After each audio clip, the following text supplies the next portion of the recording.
अवधूत चिंतन श्री गुरुदेव दत्त श्री स्वामी समर्थ जय जय स्वामी समर्थ। नमस्कार मैत्रिणींनो, मी तुमचं आपल्या चॅनलमध्ये स्वागत करत आहे।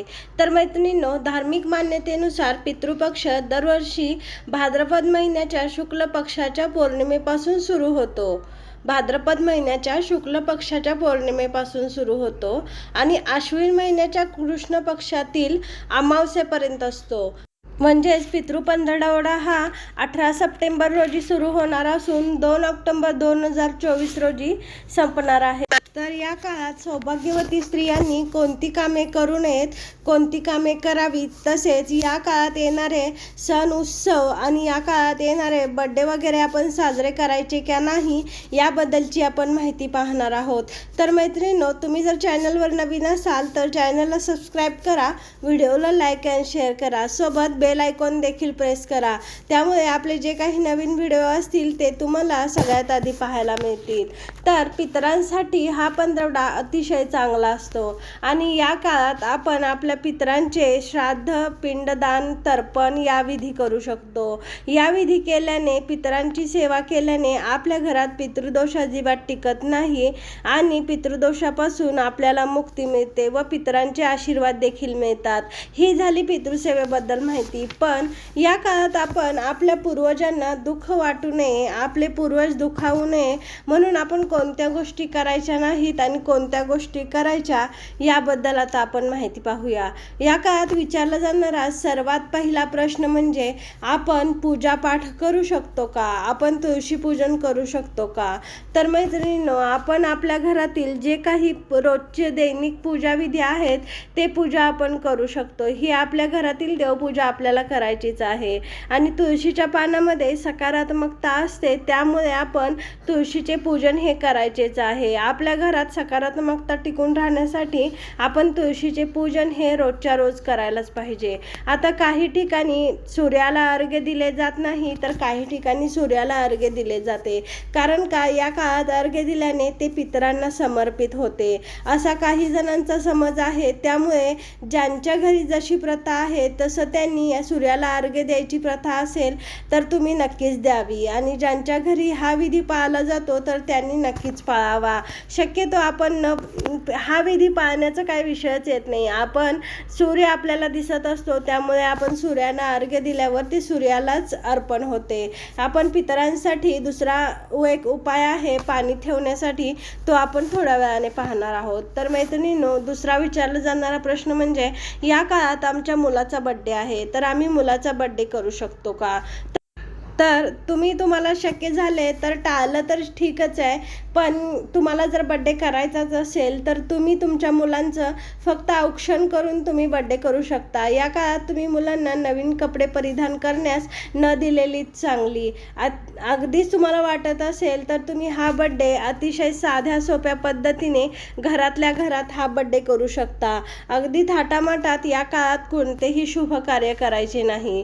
त्याचप्रमाणे तिसरा विचारला जाणारा प्रश्न म्हणजे या काळात आम्ही देवाधर्माला, बाहेरच्या आमच्या कुलस्वामीला वगैरे जाऊ शकतो का। तर हो, जाऊ शकता। तुम्ही घरातील पूजा करू शकता, त्याचप्रमाणे तुम्ही बाहेरच्या देवाला देखील तुमच्या म्हणजे कुलस्वामी वगैरे तुम्हाला जायचंच असेल तर तुम्ही या काळात जाऊ शकता। पण कोणतेही शुभ कार्य म्हणजे कोणतीही मोठी पूजा वगैरे या काळात आपण करायची नाही। ज्याप्रमाणे इतर दिवसात आपण मोठमोठ्या पूजा करतो किंवा कोणताही सण उत्सव करतो, तर त्याप्रमाणे या काळात आपण कोणतेही पूजाविधी अगर पाठ करायचे नाहीत। अगदी छोट्या प्रमाणात काही असेल तर तुम्ही ते करू शकता। आणि आता पुढचा विषय म्हणजे आपण या काळात काय खरेदी करू शकत नाही। तर आपण आपले नवीन कोणतीही वस्तू आपण या काळात खरेदी करायची नाही। सोने, चांदी, कपडे या गोष्टी तर आपण अजिबात खरेदी करायच्या नाहीत। ज्या गोष्टी आपल्याला दैनंदिन जीवनात अतिशय आवश्यक आहेत त्या गोष्टीच आपण खरेदी करू शकतो। त्याचप्रमाणे सुवासिन स्त्रियांनी कोणती कामे करायची नाहीत, तर सुवासिन स्त्रियांनी हे नक्की पाळायचं आहे की सुवासिन स्त्रियांनी या दिवशी म्हणजे या काळात पिवळा सिंदूर लावायचा नाही। त्यानंतर हेअर कट करायचे नाही। तुम्हाला आयब्रो जरी कट करायचे असले तरी तुम्ही हा पितृपंधरवडा चालू व्हायच्या आधीच तुम्ही आयब्रो करू शकता, त्या काळात करायचेच नाहीत। त्याचप्रमाणे तुम्ही हा नियम पुरुषांना देखील लागू आहे. पुरुषांनी सुद्धा या काळात आपली नखे कट करायची नाहीत, केस कट करायचे नाहीत. त्याचप्रमाणे दाढी देखील पुरुषांनी करायची नाही व स्त्री पुरुष दोघांनीही नवीन कपडे घालायची नाहीत. लहान मुलांसाठी हा कपड्यांचा नियम लागू नाही. लहान मुलांसाठी पितृपक्षाचा काय विषय येत नाही, पण आपण नवीन कपडे मोठ्यांनी तरी घालायचीच नाहीत. या पुढची गोष्ट म्हणजे या काळात आपण पशुपक्षाला इजा होऊ द्यायची नाही आणि या काळात आपल्या दारात जर कोण आले तर आपण त्यांना रिकाम्या हातानं पाठवायचं नाही व अपशब्द बोलायचं नाही किंवा मग त्यांचा अपमान देखील करायचा नाही. आणि यानंतरची गोष्ट म्हणजे आपण पितृपक्षात माहेरहून सासरी किंवा सासरहून माहेरी असं जायचं नाही. अगदीच काही तुम्हाला अडचण असेल तर तुम्ही जाऊ शकता, पण या गोष्टी शक्यतो टाळलेलंच बरं. पितृपक्षात आपण आपल्या स्वयंपाकघरात आवश्यक तेवढंच जेवण शिजवायचं. म्हणजे आपल्या घरात जेवढे लोक असतील त्यांना पुरेल एवढं जेवण शिजवायचं. एखाद्या वेळेस आपल्याला जेवण कमी पडलं तर आपण परत हे जेवण बनवून खायचं. पण या काळात आपण शिळं अन्न अजिबात खायचं नाही व कोणतंही अन्न शिल्लक देखील घरात ठेवायचं नाही. तेवढंच अगदी थोडंसं ठेवलं तरी चालतं, पण अगदी जास्तीत जास्त अन्न साठवून ठेवायचं नाही आणि शिळं अन्न तर या काळात अजिबात आपण खायचं नाही. या पुढचा विषय म्हणजे सर्व स्त्रियांना असलेली सवय म्हणजे पीठ मळून आपण फ्रीजमध्ये ठेवतो. पिठाचा गोळा करतो आणि पिठाचा गोळा करून आपण फ्रीजमध्ये तर ठेवतो. तर किमान या 15 दिवसात तरी आपण हे मळलेलं पीठ फ्रीजमध्ये ठेवायचं नाही. जेवढं लागतंय तेवढंच मळायचं, कमी पडलं तर पुन्हा मळायचं, पण हे फ्रीजमध्ये अजिबात मळून पीठ ठेवायचं नाही. आणि समजा अगदीच न कधी तरच तुमच्याकडून जास्त झालं तर हा गोळा आपण चपटा करायचा आणि त्यावर बोटं उमटवायची आणि व्यवस्थित झाकून ठेवायचा. शक्यतो ही गोष्ट केलेलीच बरी. पीठ अजिबात फ्रीजमध्ये ठेवायचंच नाही. ते आपल्याला आरोग्यदृष्ट्या पण हानिकारक असतं आणि शास्त्रीयदृष्ट्या देखील आपल्याला हानिकारक असतं. आपल्याला आवश्यक तेवढंच बनवायचं आणि तेवढंच खायचं.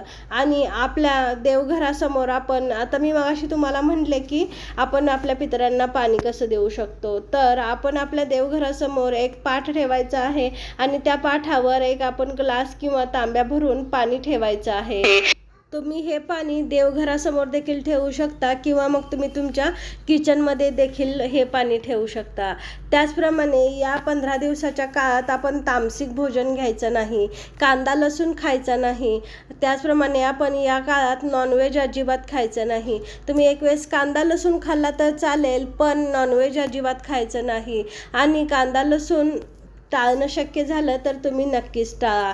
तसंच या काळात आपण कोणत्या गोष्टी करू शकतो, तर या काळात आपण आपल्या पितरांची सेवा करू शकतो. पितरांना अन्नदान देण्यासाठी आपण आपल्या घरावर कावळ्याला, मुंगीला, इतर कोणत्याही प्राण्यांना आपण अन्नदान करू शकतो. त्याचप्रमाणे आपण आपल्या पितरांचे श्राद्ध करू शकतो आणि श्राद्ध केल्यानंतर ब्राह्मणांना अन्नदान, वस्त्रदान देखील आपण या काळात करू शकतो. या काळात आपण घरात कोणतीही मोठी पूजा किंवा व्रत करायचे नाहीत किंवा कोणतेही मोठे संकल्प देखील करायचे नाहीत.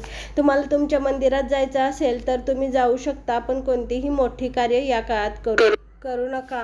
पितृपक्षात पितरांचे श्राद्ध आणि दानधर्म केल्याने आपल्या पितरांच्या आत्म्याला शांती मिळते आणि असे केल्याने पितरांचे ऋण फेडले जातात आणि आपल्या पितरांना मोक्ष प्राप्त होतो. तसेच पूर्वज देखील आनंदी होतात आणि त्यांच्या कुटुंबातील सदस्यांना सुख समृद्धीचा आशीर्वाद देखील देतात.